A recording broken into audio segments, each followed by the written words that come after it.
我递完小圆口算被男大学生炸鱼，他气得大哭，拉着我帮他复仇。连着7次平局，对面改了 ID， 加我比微积分，同意好友后，他问：对了哥们儿，比了这么久还不知道你男的女的？我面无表情回：对面沉默几秒，发来加字版语音：那我叫你哥们你还阴啊？好吧，可能是我有点笨笨的，其实我也没那么在乎输赢。之前我说话有点冷，姐姐不会介意吧？正文开始。我小学3年级的弟弟双手抓着头发，发出尖锐报鸣。凭什么我又输了？有挂，绝对有挂。刚准备追综艺的我手里突然被塞进一个手机。姐，帮我，我给你当牛做马。妈妈说赢2局口算就让我玩一把王者，结果我遇到2年级的开挂了。我弟站在我面前，被气得哇哇大哭。我看了眼手机屏幕，乐了。结算界面里的胜方是一个顶着爱因斯坦头像 ，ID 是大2也是2年级的男大学生，不仅用4秒赢下了 PK， 还在结算时发来摸摸头的嘲讽表情。这哪里是2年级开挂，分明就是大学生来炸鱼的。我迅速把头像换成祖冲之的画像，又把我弟的用户名改为打不过进场，开始匹配。连着7次偶遇平局后，对面彻底破防。他在第8局时换了 ID， 加我比微积分，我冷笑一声，真是不堪一击的大2学弟。我直接截图他的微信2维码头像，扫码添加。谁怕谁呢？我好歹也是学校竞赛组的人。对面刚通过微信好友，就甩来2句话和一张微积分填空题。我叫持续，哥们儿，口算炸鱼不好玩，咱们比一比微积分。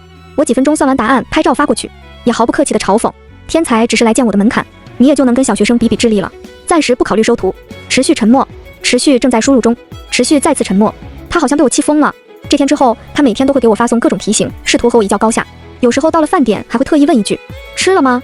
我选择已读不回，继续慢慢悠悠喝汤，就怕回了后他下一秒说：吃完了来做题。除了做题之外，他还很喜欢买衣服，几乎是隔3差5就发来最近拍的穿搭，还像个臭屁小学生一样问：看哥这套帅不？我偶尔打游戏赢了心情好，会敷衍回一句：还挺好看的。一旦得到这种肯定式的回复，持续就恨不得把他衣柜里的所有搭配都拍给我看，简直就像一只叽叽喳喳的花孔雀。就这么短短几天，我已经知道了他小初高的各种光辉事迹，以及他喜欢什么颜色，讨厌什么食物。持续真的太喜欢说话了，有时候甚至感觉不回他消息，他就会在手机那头情绪低迷的耷拉着脑袋。于是我也从偶尔回他消息变成了看见就回。直到假期的最后一天，持续突然问我：对了哥们儿，认识这么久还不知道你男的女的？看你微信最后一个字是肖，名字应该挺帅气。我顶着纯黑色头像，面无表情回：林雨潇。对面沉默几秒，突然发来加字版语音：那我叫你哥们你还阴啊？好吧，可能是我有点笨笨的，其实我也没那么在乎输赢。之前我说话有点冷，姐姐不会介意吧？放假结束，周天回校。竞赛组为了欢迎新成员加入，约好晚上一起去吃烤肉。组内现在一共7个人，订了个包厢，里面有一张带着2个烤盘的大桌，人还没完全到齐。新来2个大2学弟倒是在这儿坐好了，其中一个男生长得极为好看，他穿着灰色卫衣，外面搭了一件宽松的黑色棒球服外套，一头红色的微分碎盖，长度恰好在他微垂的双眼之上，只是一句话也不说，只拧着眉盯着手机打字，就真是硬帅呀！我差点不争气的流出口水，就是这穿搭有点眼熟，和持续发的那些不带脸的搭配风格几乎一模一样。坐在我旁边的闺蜜夏夏用手肘碰了下我，她朝我挤眉弄眼，小声道：完全就是你的菜，不过好像有女朋友的样子，看起来现在正吵架呢。说着，她从包里掏出我的手机递给我：给师傅说是充电口的问题，给你弄好了。我接过手机，果断收回视线，有女朋友就算了，才刚开机，微信就不停地弹出消息，整个包厢都是响个不停的提示音，尴尬到极点。好几个同学纷纷打趣我是个大忙人，只有坐在我对面的红毛学弟眼睫都没抬一下，似乎并不关心外界发生了什么。我按下静音键，终于点开了持续的聊天框。今天好冷，姐姐怎么不回我消息了？上午没和我说话，下午也没有。你知道你有多久没理我了吗？7小时420分钟25200秒。刚看完，那边还在继续发，是不是我声音太难听了？不知道为什么，就这一句话，好像就能看见持续委屈的模样。想起那几句干净的青年音，我认真回道：不难听。手机上午拿去修了。包厢内人差不多到齐，等菜过程中各自聊着天，因为人少，恰好能不费力的听清都在聊些什么。对面另外一个学弟猛地一抖，我靠！持续，你突然笑一声，吓我一跳。我正在打字的手一顿，半晌没反应过来，又听见那个红毛学弟低咳一声，他的语气带着掩不住的笑意。我开心，韭菜终于上齐，这场聚会正式开始了。我带着70%的肯定和30%的怀疑，死盯着红毛的脸看，持续下意识的抬头，目光在半空中交汇。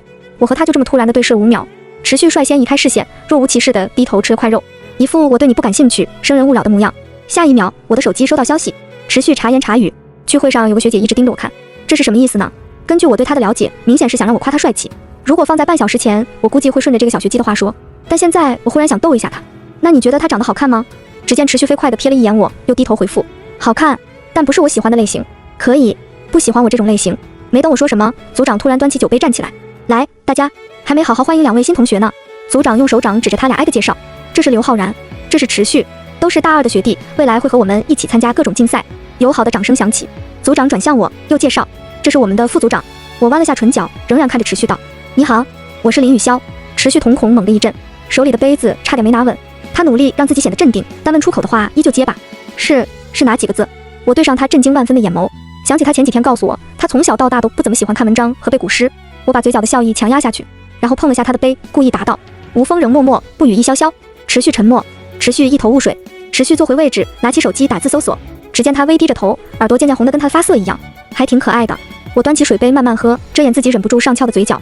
一直放在桌上的手机忽然亮屏，我瞥了眼，聊天框里最后那条不是我喜欢的类型还没回，又弹出2条新消息，持续汗流浃背，哈哈。不过话又说回来，回到宿舍，夏夏眼中的八卦根本掩藏不住，他拉着我的手臂兴奋地晃着。小小，什么意思？学弟为什么临走前还给我俩买了奶茶？是不是有情况？快给我讲讲。他激动到挎包都没有放，直接坐在椅子上就准备听故事，真是一点都招架不住。我只好一边换鞋一边给夏夏讲了假期发生的事情。夏夏听完一脸幽怨地看着我，大妹子，这练语口算好玩吗？我哭笑不得，我也没练啊。他不喜欢我这种类型，我实话实说，根本没把今晚持续的补救式发言当真，但确实有那么一点点不爽，可以忽略不计，毕竟帅哥多的是，谁管他喜欢什么。我把桌上的狼藉收拾干净，拿着毛巾准备去洗澡，刚转身就看见夏夏一副天都塌的表情。小小，这软件怎么出了个防成年模式啊？大3上的课程不算多，但总有一些课后小论文要写，一天的大部分时间不是在上课，就是对着电脑发疯。持续仍然像个叽叽喳喳的小孔雀一样给我发他的穿搭照，这几次的倒是带上了自己各种角度的脸，还会在我面前吐槽各种各样的事情，也从之前的文字变成了语音吐槽。每次拿起手机看见这些消息，都好像我也融入了他的生活一样。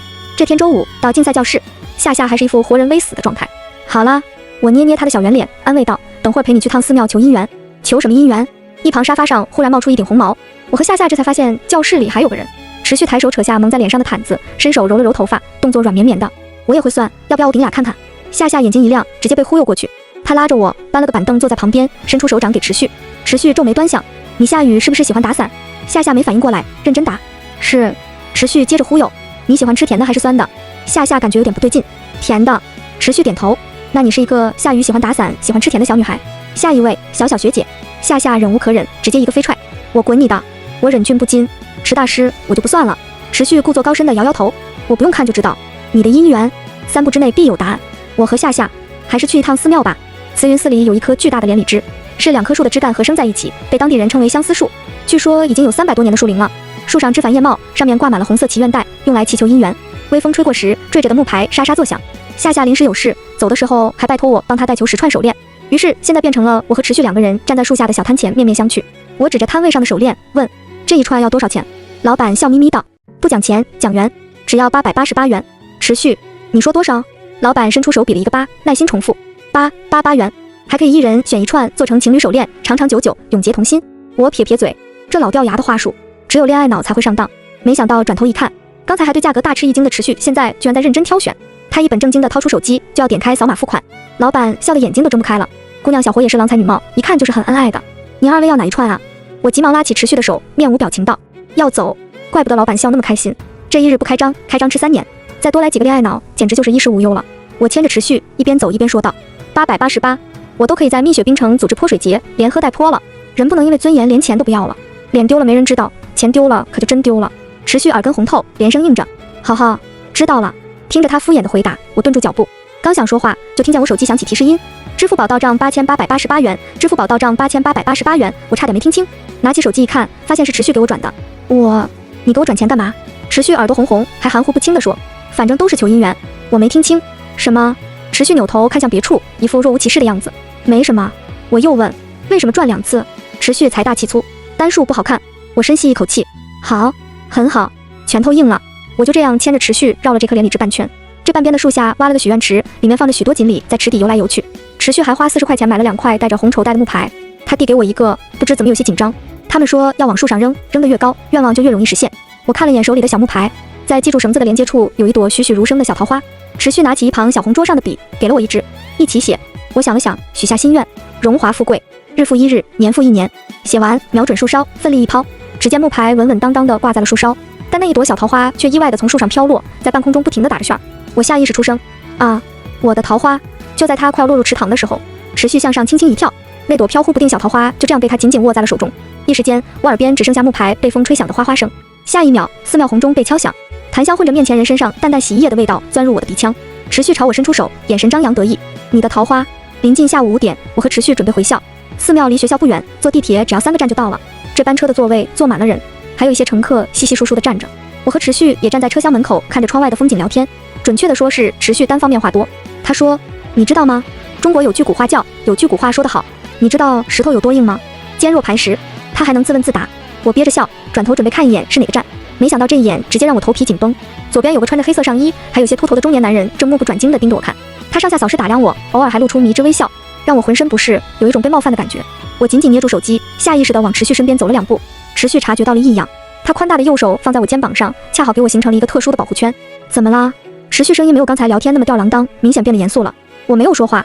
在之前我也遇到过这种让人十分不舒服的凝视，当时还是和前男友在外面吃饭，没想到告诉他后，他只是笑着对我说，他也没做什么呀，肯定是看我女朋友漂亮。事情就这样不了了之，但那种被人凝视的感觉却让我不适了好几天。小小，我对上持续柔和而担忧的目光，深呼吸了一口气，心里有种我无法言说的紧张。我朝左边微微看了一眼，轻声道，那边有个中年男人一直看我。话音刚落，持续便果断扭头看向那个矮胖的中年男人，甚至在我和持续一起看过去的时候，他还是没有丝毫心虚地盯着我。持续眸光一沉，学着中年男人上下扫视，他直接问道，你瞅啥呢？持续的声音拔高，吸引了好多原本在看手机的乘客。那个中年男人见状，眼神闪躲，摆出一副与我无关的模样。持续乐了，他盯着中年男扬了下下巴，说，你呢，秃头男，你刚在瞅啥？你告诉我。中年男人见持续直接点名是他，也没有什么顾忌了。你女朋友穿成这样，不就是给人看的吗？装什么清纯？持续脸一黑，他凌乱的红色碎发遮住眉眼，神色漠然地望着中年男人。看你妈，找死！他几步上前，挥起拳头就往中年男脸上砸。没等对面反应过来，持续又用双手用力按弯中年男的腰，提起膝盖在他下巴上猛地一磕。中年男所有五官都皱到一起，倒在地上疼得哇哇大叫，还连声喊着周围人报警。这还没完，持续微喘着气，两腿跨开站在中年男的上方，他压下上身，毫不费力地揪起男人的衣领子。思想不正、行为猥琐的人是你，少在这儿左右女生穿什么衣服，控制不住自己，我就帮你切掉。傍晚，警察局外，事情得到妥善解决。中年男人被带进警局时，就有另外的执勤警察认出他，说之前就在地铁拍过好多女生的裙底，还有没穿裙子、穿裤子的女生也被中年男偷拍下了腿照。这次虽然没对我做出什么实质性的伤害，但还是让中年男给我手写了一封道歉信，还有口头道歉。我坐在路边的长椅上，用碘伏棉签给持续的眼角下方消着毒。刚在他脸上点了一下，他就夸张地嚷嚷着，疼，好疼。我此刻的心情复杂至极，抬起手就捶向他的肩膀。现在知道疼了。从持续冲上去揍中年男人开始，我就一直很担心他，还好最后他身上只有一些不是很严重的小伤口。持续就算疼着，嘴巴巴的也没停。但是如果是你自己遇到体型大的男人这样做，不要考虑，赶紧跑，不要觉得骂得过或者打得过他。碰到这种人就像鬼一样，你骂他给他骂爽了，一直缠着你就完了。还有，我吸了吸鼻子，声音有些低。为什么？明明他也可以选择忽视不理，或者像我前任一样告诉我他就是看看而已，为什么还要为了我去打这一架？我抬起眼盯着持续，带着我自己都察觉不到的隐秘的期待。持续看着我，眉峰吊郎当的一挑，说出口的话却分外认真。我就在你身边，当然要保护好你。他单手朝后捋了下头发，一如既往的臭屁。哥那时候帅不？我到底没忍住涌上心间的暖意，只感觉鼻子一酸，眼泪就不控制啪嗒砸了下来。我很难形容此时的感受，就像找到了靠山，有人在背后撑腰。又想起自爸妈离婚后，我遇见的任何事都是自己一个人面对。受委屈的时候没有父亲出头，也没有母亲的细心开导。这些年就像一棵野草一样给自己做避风港。这一次有人站在我身边，没有半点犹豫地告诉我，当然要保护你。想说的话卡在喉咙，我什么也没说出来，只有嚎啕大哭。持续瞬间呆住了，然后他便手忙脚乱地在身上摸来摸去，从兜里摸出纸巾后又把它皱成一团，乱七八糟地给我擦着脸。慌乱之下，他像哄小孩一样轻声道，别哭别哭，小小，坏人都被我打跑了。一听这话，我又没忍住，眼泪还是不停地往下砸。持续抓了抓那头已经快要被挠成鸡窝的红毛，哎，我给你跳舞好不好？他把我从椅子上转了个方向，快速地站到了我面前。那歌怎么唱的来着？ Left left right right， 双手背在背后，向前跳一步，又向后跳一步，接着又把手举到头顶，做了一个兔子形状，弯曲摇摆。附近的路灯忽地亮起，这一刻，周围的一切仿佛都在明亮的光晕里倒退，整个世界只剩下我眼前这幅耀眼的画面，持续就这样逆着光，笨拙努力地在我面前蹦蹦跳跳。Left right， 我没忍住，惊笑出声来，笨蛋，那是左右跳。晚风轻拂而过，树木枝桠投下的光影也跟着晃动。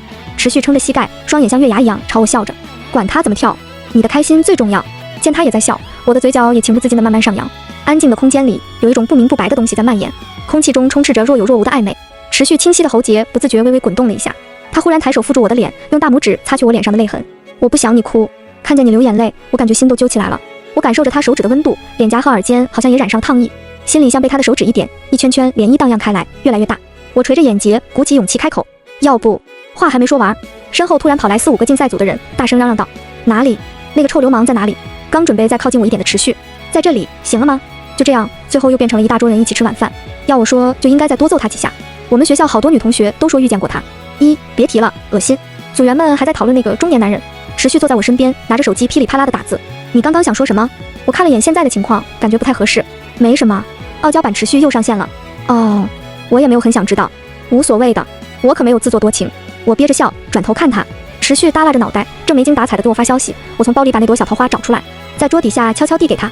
我轻声道：“送给你，我的桃花。”持续眨眨眼，呆滞了1秒、2秒、3秒，他的脸色由阴转晴，嘴角完全不自控的上扬，眼睛还亮晶晶的。他伸手悄悄勾住我的小拇指，轻轻晃了晃，夏夏忽然像幽灵一样飘过来。你们在干什么？我一惊，迅速拉着持续的手掌，装模作样的研究。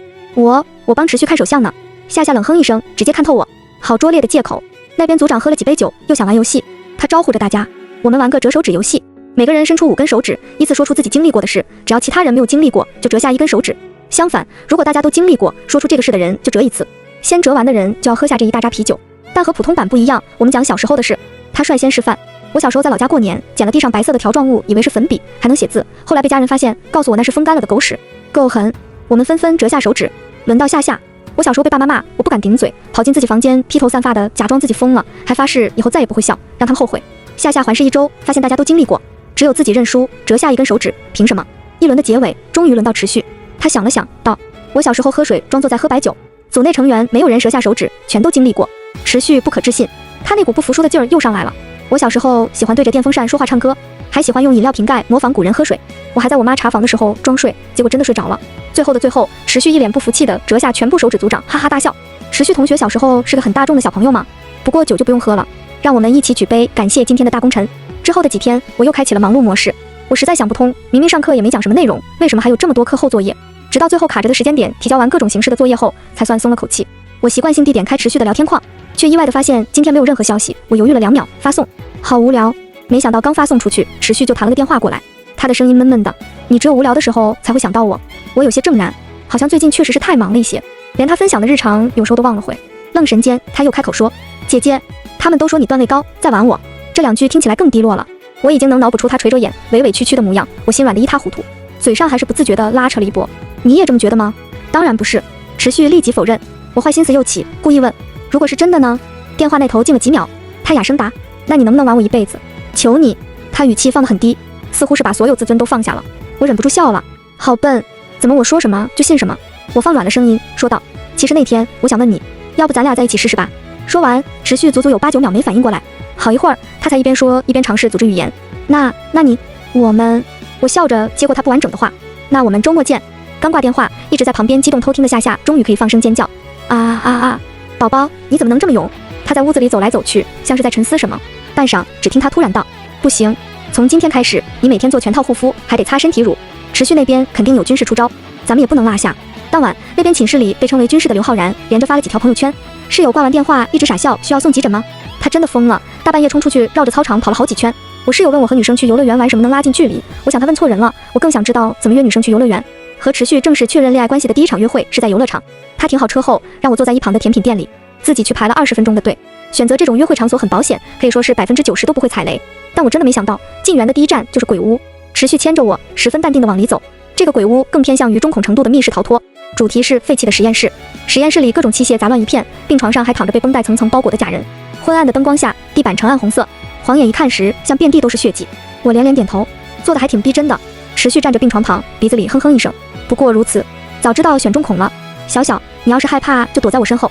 说着，他悠闲地往病床上一靠，猝不及防的，身后的木乃伊弹坐而起。木乃伊露出2只全黑的眼睛，缓缓转头和直接傻掉的持续对视。我操！持续浑身一抖，他忍住想一拳打到木乃伊的脸上的冲动，直挺挺地往我身后走了好几步。我憋住笑，学着他刚才说话的模样。你要是害怕，就躲在我身后。持续用那种你开什么玩笑我可一点不害怕的眼神看了我一眼。我找线索呢？我指了指木乃伊身后，这里有把钥匙，应该是打开什么的线索。你不拿吗？持续，当然要。他僵硬着身子，同手同脚地走过去，拿起了那串钥匙。现在可以出去了吗？我摇头。刚刚看了资料，这是打开储物柜的钥匙。储物柜。持续一脸悲怆地转头看着那个明显有什么东西蓄势待发的储物柜，他的表情实在是太好笑了。我轻咳2声，压下笑意，对他说：“要不给我去开。”不行。持续直接拒绝。极度的恐惧下，他语速极快。约会攻略说这是展现我成熟稳重的好机会。他又瞎百度什么东西了。只见持续说完，就自己深呼吸了几口气，然后他眯着眼，准备轻轻地打开那个储物柜。还没等持续转动钥匙，柜门就突然从里面打开，刺啦！里面猛地窜出一个张牙舞爪的长蛇鬼，朝持续面前扑去。持续两眼一翻，吓得直接直挺挺地往后一倒。扮作长舌鬼职员。你好，同学，这里不让睡觉，密室逃脱暂停，先抢救一下这个晕倒的胆小鬼。10分钟后，持续坐在休息室里，脸色红的跟番茄一样。我快笑死了！你这么害怕，为什么还要选鬼屋？是什么攻略教你的？持续打死不承认有看过什么攻略。我只是低血糖。我没忍住，凑近捏了捏他的脸。持续，可是他们第一时间就为你喝了葡萄糖，哈哈哈！见我还在笑，持续忽然拉着我的手腕一拽，我脚下意识不稳，俯身栽倒在持续身上。持续挺拔的鼻梁擦过我鼻尖，他动作极快的在我唇上落下一个吻，一个很短暂的，又不带任何欲望的吻。我有些懵，耳边是持续躁动不停的心跳声。他扭开头，故作镇定，这才是甜的。出了鬼屋后，持续满血复活，拉着我一直玩到晚上8点多才返程。我看着窗外倒退的风景，感叹时间过得真快。半小时后，持续把车停在了东郊环形山腰的露营地上，周围一片开阔，寂静无声。我愣住，这是？持续垂眸望向我，勾起唇角。今天的第2场约会。话落，盛大绚烂的烟花骤然打破夜的宁静，千丈烟火瞬间倾泻而下，各种色彩交汇，如梦似幻地照亮身前人的脸庞。持续拿出早已准备好的鲜花递给我，他好像紧张的声音都在颤抖。虽然那天已经确认了关系，但我当时太激动也太紧张，没有好好对你表达出我的心意。攻略说恋爱一定要从正式的告知开始，没有明确的表明心意都是不够喜欢。所以我现在想告诉你，我喜欢你，想站在你身边，牵你的手，想一直拥抱你，还有一直喜欢你。烟花绽开的光芒如流星雨般在他身后缓慢垂落，持续的每一句话悄无声息地化作了心尖上的一抹甜。我望向他映着星辰和烟火的眼眸，也得以窥见少年炽热真诚的爱。我忽然想起一句话，遇见你，从此凛冬散尽，星河长明。全文完。